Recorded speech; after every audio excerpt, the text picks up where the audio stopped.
आप जो तरह तरह के खाने खाते हैं ना, जो बिरयानियां और जो मटन और कौरमे आप खाते हैं, शरीयत के अंदर आपकी बीवी के ऊपर लाजिम नहीं है कि वो आपको पका कर दे। शरीयत में आपकी बीवी आपके बच्चे को दूध पिला रही है, वो अगर कहे ना कि मैं आपके बच्चे को दूध पिला रही हूँ तो इसकी आपने मुझे उजरत देनी है, मुझे पैसे देने हैं, तो शर्रन आपको उसकी उजरत देना पड़ती है। आपने हकमार हुकूक ज़ौजियत अदा करने के लिए दिया है, यानी बीवी के लिए खामद के हकूक भी हैं और खामद के जिम्मे बीवी के हकूक भी हैं।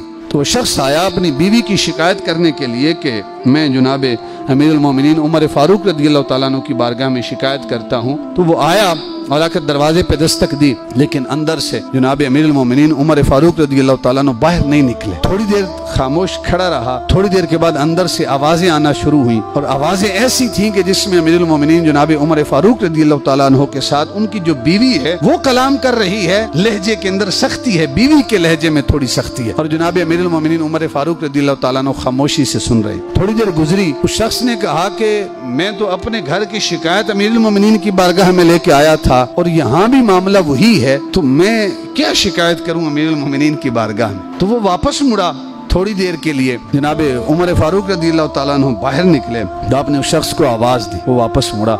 आपने पूछा अल्लाह के बंदे तू किस लिए आया था, तेरे आने का मकसद क्या था? तो उसने बयान किया कि हुजूर मैं तो इसलिए आया था कि जो मेरी बीवी है मेरी नाफरमानी करती है, अक्सर उसका लहजा बड़ा सख्त होता है जब मुझसे कलाम करती है, तो मैं तो आया था इसलिए ताकि आपकी बारगाह में शिकायत करूं, आप कोई वाज़ो नसीहत करें जो मैं जाकर अपनी बीवी को करूं और वो राह रास्त पे आ जाए। लेकिन जब मैंने आपके घर के मामलात देखे हैं, मैं वापस मुड़ गया हूं कि यहाँ भी जो लहजा है वो सख्त है, तो अमीरुल मोमिनीन मुझे क्या नसीहत करेंगे? अमीरुल मोमिनीन ने जब सुना, आपने फरमाया कि ए मेरे भाई मैं उसकी बात इसलिए बर्दाश्त करता हूँ कि उसके मेरे जिम्मे हकूक हैं। अब सुनिएगा इस बात को भी और दिल के कानों से सुनिएगा कि मैं उसकी बातें इसलिए बर्दाश्त करता हूँ कि उसके मेरे जिम्मे हकूक हैं। फरमाया कि वो मेरे लिए खाना पकाती है, मेरे लिए नान बाई का काम करती है, मेरे लिए कपड़े धोती है, मेरी औलाद को मेरे बच्चों को दूध पिलाती है। ये तमाम बातें उस पर वाजिब नहीं हैं, शरीयत ने उस पर लाजिम नहीं की हैं। इसकी वजह से मेरा दिल हराम की तरफ मुतवज्जे नहीं होता, सुकून पाता हूँ, मैं इसलिए इसकी बातों को बर्दाश्त करता हूँ। उस शख्स ने कहा अमीरुल मोमिनीन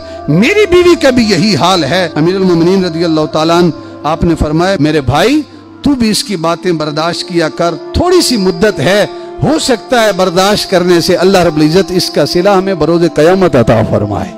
मैं ये लाला मूसा के करीब एक शहर में गया ना, तो वहाँ एक मली साहब थे, मली, तो उनके घर मेरा खाना था, तो खाना खा रहे थे तो वो मली साहब कहते हैं कि मैं बड़ा मेहमान नवाज हूँ। मैंने कहा बड़ी अच्छी बात है। मैंने कहा कि एक बात ये भी याद रखें, आप मेहमान नवाज तो हैं, लेकिन आपकी मेहमान नवाजी में आपकी बीवी का भी बड़ा किरदार है, बड़ा अमल दखल है। कहते वो कैसे? मैंने कहा कि आप बाजार से सब्जी तो लेके आते हैं, गोश्त लेके आते हैं, चावल लेके आते हैं, आपकी बीवी आपको पका कर न दे तो क्या आप मेहमान नवाज बन सकते हैं? कहते हजरत साहब ये तो है, बीवी पकाती है तो मैं मेहमानों की मेहमान नवाजी करता हूँ।